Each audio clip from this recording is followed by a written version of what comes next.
আমাদের কাশিম বাজার রথবাড়ি ঐতিহ্য, রাজাদের আমলের পুরনো। আমি হেঁটে যেতে পারছি না, তো ও বাইক নিয়ে যাবে কি করে? দেখি কই হাড়িতে কত মাছ আছে দেখি। ওরে বাপ রে বাপ, আমার কাছে নেই বিলি রে। যা যাচ্ছে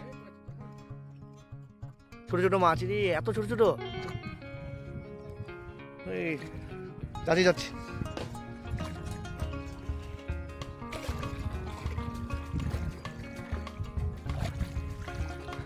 এই যে মাছ ছাড়াচ্ছে, সব দেশি পুঁটি। প্রচন্ড জল, জলে জলাময়। হ্যাঁ, আমার পায়ে মুহূর্তে দেখুন কি অবস্থা। এই যে পুঁটি মাছ,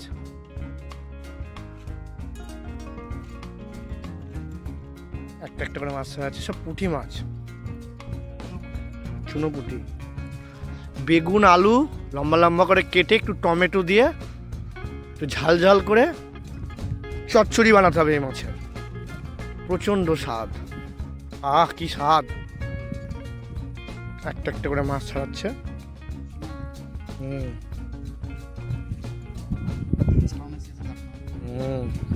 বান্টি এখন কাঁচা মাছ খাবে।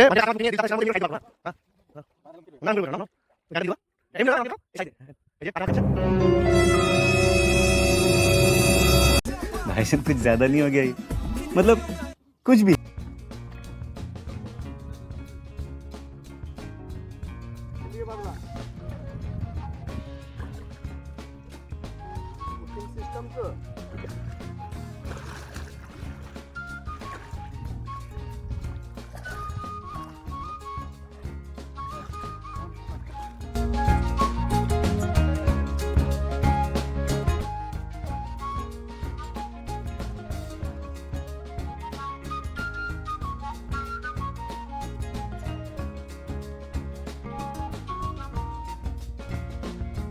এখন তো জলে জলাময় হয়ে গেছে, সেক্ষেত্রে আল দিয়ে আমরা যাচ্ছি ওই পারে।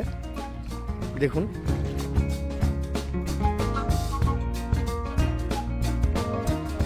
তত যাচ্ছি আমরা, জল তত বাড়তে চলেছে। পানটিকে বারণ করলাম, ওই সুন্দর একটা উঁচু জায়গা দিয়ে যাওয়া যেত। কিভাবে কিভাবে যাচ্ছে দেখো। আবার রিটার্ন ঘুরে চলে আসছি উঁচু জমির দিকে।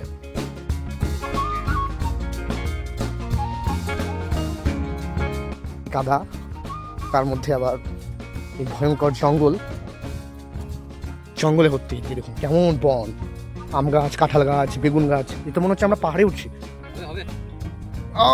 এই যে উঠে পড়েছি উঁচু আলে, এইদিকে নদী।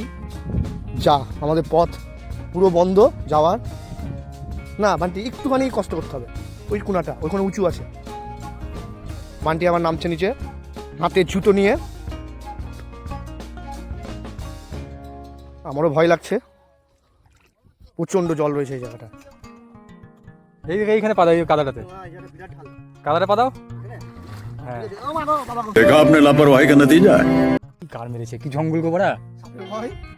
আর যাওয়া হলো না, চলো ঘুরে যাই তাহলে। আবার রিটার্ন দেখ চলো, পথ নেই আমাদের যাওয়ার।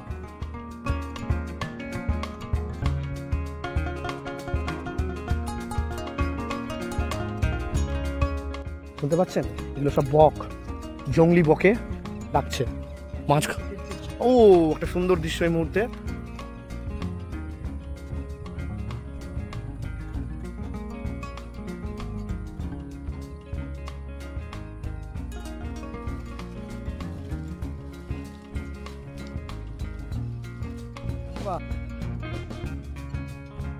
এই দেখো জাল ছাড়ানো হচ্ছে।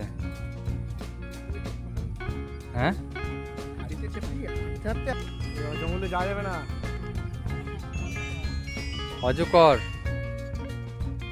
এটা কি মাছ? এটা মাছ, হ্যাঁ খোলসে মাছ বলে, এটা খোলসে।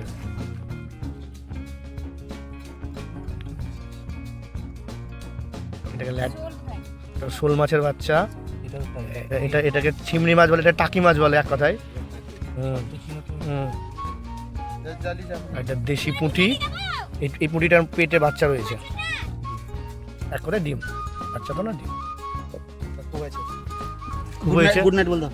গুড নাইট না, গুড আফটারনুন। এটা অ্যাডভান্স। হুম।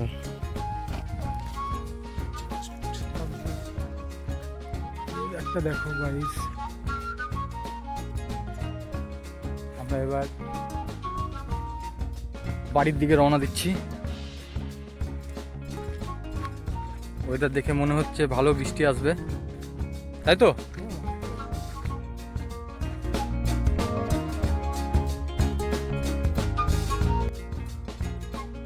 বর্তমানে ওই বর্ষাকালের বৃষ্টি আমরা ভয় পাচ্ছি না, কিন্তু ভয় এখানে একটাই, যে ঘন ঘন বজ্রপাত হচ্ছে। এই মেঘে বৃষ্টিতে বজ্রপাত হচ্ছে এই ফাঁকা ময়দানে আর এই জমিতে, এই নদীর ধারে। তো কোথায় মাথা গোঁজার জায়গা নেই, সেই মুহূর্তে ফাঁকা জায়গায় যদি বজ্রপাত হয় তাহলে রিস্ক থেকে যায় একটা দুর্ঘটনা ঘটার। সেক্ষেত্রে এই মুহূর্তে এই স্থান থেকে আমাদের বেরিয়ে যাওয়াই ভালো।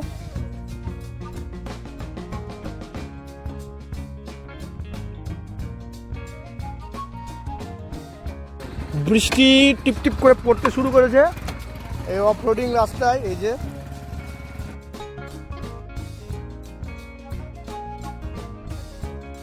টুকটুক করে আমরা চলে আসি। একজন তো মোটর সাইকেলে কাদা ছিটকাটে ছিটকাটে যাচ্ছে আমার পেছনে।